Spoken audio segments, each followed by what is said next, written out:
నమస్కారం. ఇది సంగతికి స్వాగతం. భారత్ ఆర్థిక వ్యవస్థ ఎట్టుపోతోంది. వృద్ధి రేటు క్షీణత, పారిశ్రామికోత్పత్తి కుంగుబాటు, ఎప్పుడూ లేని విధంగా పాతాళంలోకి రూపాయి విలువ, ఇవి మన ఆర్థిక నావను ఎటు తీసుకెళ్తున్నాయి. స్టాక్ మార్కెట్లకు దినదిన గండమే. ఇన్నాళ్లు చాప కింద నీరులా విస్తరించిన లోపాలు ఇప్పుడు బుసకొడుతున్నాయి. స్టాండర్డ్స్ అండ్ పూర్ భారత్కి గ్రేడింగ్ తగ్గించింది. అందులో వాస్తవం ఎంత, కారణాలేంటి? వీటన్నింటికీ జవాబులు ఆర్థిక శాఖలో లేకపోలేదు. మేధావులైన ఆర్థిక అమాత్యులు, ప్రధానమంత్రుల చేతుల్లో మంత్రదండం పరిష్కారాలు చూపలేకపోతోంది. లోటు స్పష్టంగా కనిపిస్తోంది. ప్రపంచ పరిస్థితులు మాత్రమే ఇందుకు కారణం కాదు. స్వయం కృతాపరాధాలు ఉన్నాయి. ఆ ఫలితాలే మన ఆర్థిక ప్రయాణానికి అడ్డంకులుగా మారాయి.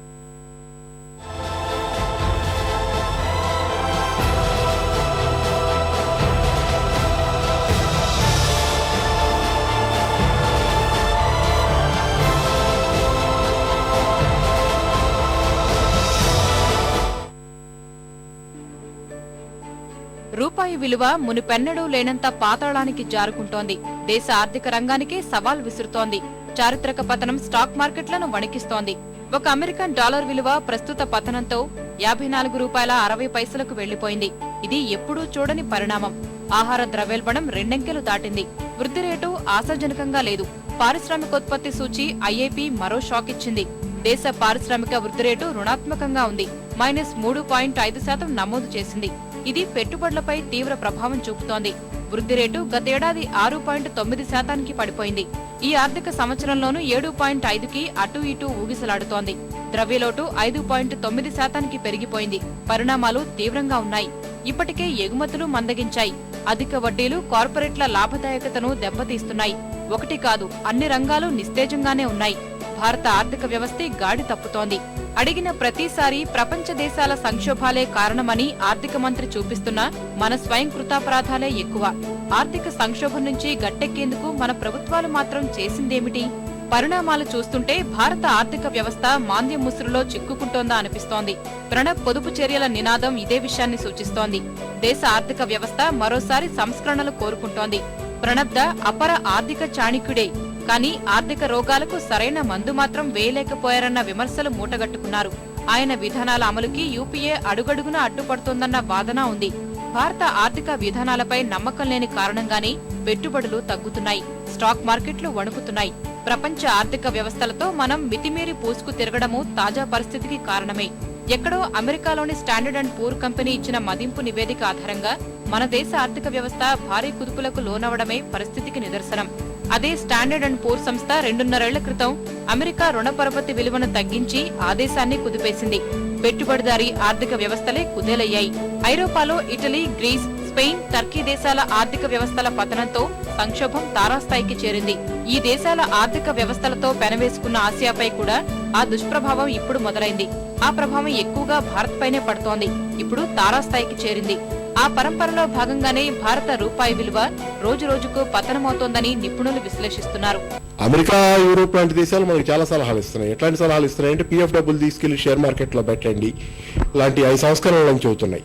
కానీ పిఎఫ్ డబ్బులు షేర్ మార్కెట్లో పెడితే పెట్టిన ఈస్ట్ యూరోపియన్ దేశాలు లాంటి దేశాలు దాని విషయంలో తీవ్రంగా దెబ్బతిని పిఎఫ్ డబ్బులు మొత్తం ఎగిరిపోయి వృద్ధాప్యంలో ఉన్నటువంటి వాళ్ళు పిఎఫ్ డబ్బులు తమకు ముందు అందుబాటులోకి రాక జీవితం చివరిలో ఆత్మహత్యలు చేసుకుంటున్నటువంటి పరిస్థితి ఆ దేశాల్లో ఏర్పడింది.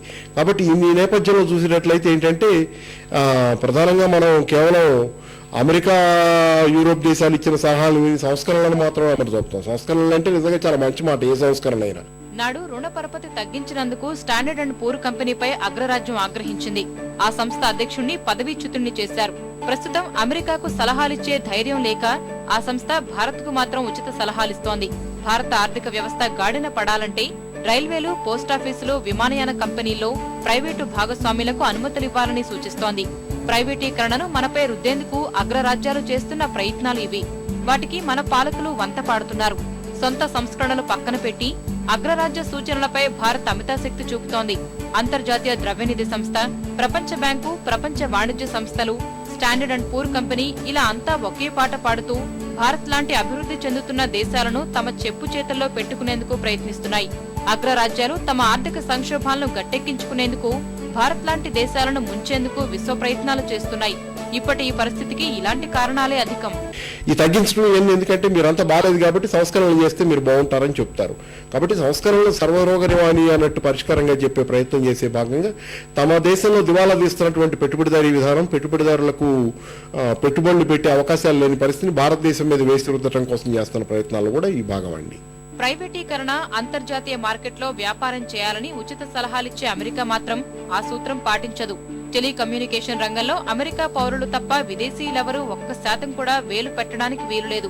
అక్కడి బ్యాంకుల్లో డిపాజిట్లు పెట్టేందుకు అనుమతించినా షేర్లు కొనేందుకు మాత్రం అనుమతించరు. ఇంత కఠినమైన పరిస్థితులున్నా మన పాలకులు మాత్రం అమెరికా ప్రయోజనాల కోసం పనిచేసే సంస్థల ఉచ్చులో చిక్కుకుంటున్నారు.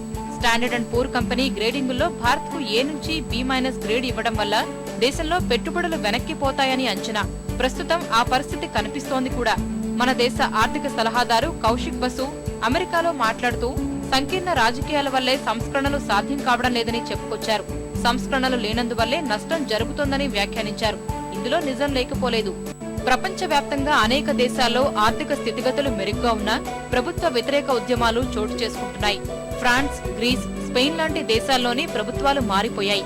అమెరికాలోనూ ఆక్యూపై వాల్ స్ట్రీట్ ఉద్యమం ప్రభావం ఇంకా చల్లారిపోలేదు. సంక్షోభాలు ముసిరితే అగ్రరాజ్యాలకే దిక్కులేదు. భారత్ లాంటి దేశాల్లో ఆర్థిక అస్థిరత ప్రమాదకరమైన పరిణామం. సంపదపై ఆర్థిక శాస్త్రవేత్తలు, పరిశోధనా సంస్థలు తేల్చిన అంశాలు ప్రపంచ సామాజిక, రాజకీయ స్థితిగతులను కళ్లకు కట్టాయి. సర్వేల ప్రకారం 1% మంది చేతిలోనే సంపద పోగుపడిందని తేల్చింది. స్విట్జర్లాండ్ లో క్రెడిట్ స్విస్ అనే గ్లోబల్ వెల్త్ రిపోర్టు ప్రకారం 4 ఏళ్లలో ప్రపంచ ఆర్థిక వ్యవస్థ నష్టాల్లో ఉన్నమాట వాస్తవమే. ఆ ప్రభావం ఆ దేశాల విపణులతో సంబంధం కలిగిన ప్రతి దేశంపైన పడింది. ఇప్పుడు మనవంతు వచ్చిందా?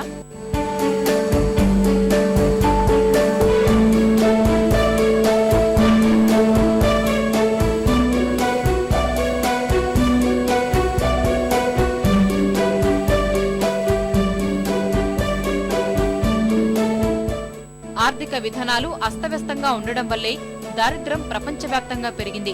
భారత్లో మరింత దుర్భరంగా ఉంది.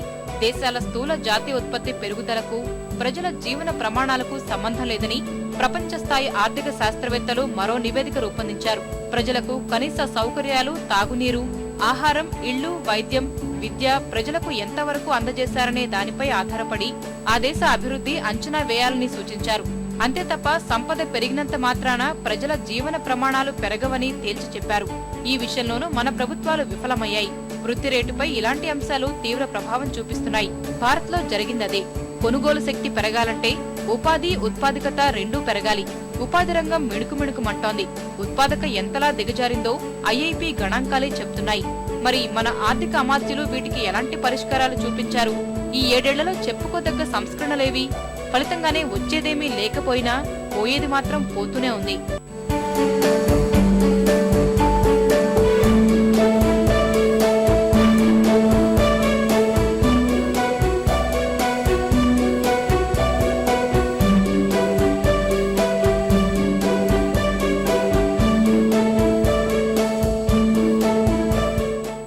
ఈ దేశంలో సేవా రంగం ఉంది, ఈ దేశంలో వ్యవసాయ రంగం ఉంది, ఈ దేశంలో పారిశ్రామిక రంగం ఉంది. వ్యవసాయ రంగం మీద ప్రధానమైనటువంటి ఎంఫసిస్ పెట్టకుండా ఈ వ్యవసాయ రంగంలో సుమారుగా 52% మంది, 2011 ప్రభుత్వ అంచనాల ప్రకారమే 52% మంది జనాభా వ్యవసాయ రంగంలో ఉన్నారు. ఆ వ్యవసాయ రంగంలో స్థూల జాతీయ ఉత్పత్తి 18% ఉందని, 18.1% ఉందని ప్రభుత్వం అంచనా వేసింది. ప్రభుత్వ రంగాన్ని మరింత పటిష్టం చేసి ప్రైవేటు రంగంపై పన్నులు పెంచడం ద్వారా భారత్ లాంటి దేశాల ఆర్థిక వ్యవస్థలను మెరుగుపరచవచ్చని అన్నారు. ఇలాంటి సంస్కరణలేవి ఇన్నాళ్లలో పటిష్టంగా జరిగిన దాఖలాలు లేవు. ఇప్పటికే కునారిల్లిన మన దేశ ఆర్థిక వ్యవస్థను గాడిలో పెట్టడం అంత సులువు కాదని విశ్లేషకులు చెబుతున్నారు. దుర్భరమైన దారిద్ర్యంలో ఉన్న పేదవారికి ఆహార ధాన్యాలు ఉచితంగా పంపిణీ చేయాలన్న సుప్రీంకోర్టు ఆదేశాల అమలు, సార్వత్రిక ప్రజా పంపిణీ వ్యవస్థను పటిష్టం చేయడం వల్ల కొంతమేర భారత ఆర్థిక సంక్షోభం నుంచి బయటపడొచ్చని విశ్లేషిస్తున్నారు. మన పాలకులు సేద్యాన్ని పూర్తిగా విస్మరించారు. భూ సంస్కరణల చట్టాన్ని అమలు చేయడంతో పాటు పడిపోయిన సాగు భూమిని లక్షల హెక్టార్లకు పెంచాలని సూచిస్తున్నారు. అసలు సంస్కరణలు ఇవే. కానీ ఇంకా మన ఆర్థికవేత్తలు అగ్రరాజ్యాల నుంచే సూచనలు ఆశించటం, వారి ప్రాపకం కోసం ఎదురు చూడటం సంక్షోభాన్ని పెంచినట్టే అవుతుంది. భారత్ చేజేతులా మాంద్యాన్ని ఆహ్వానించినట్టు అవుతుంది.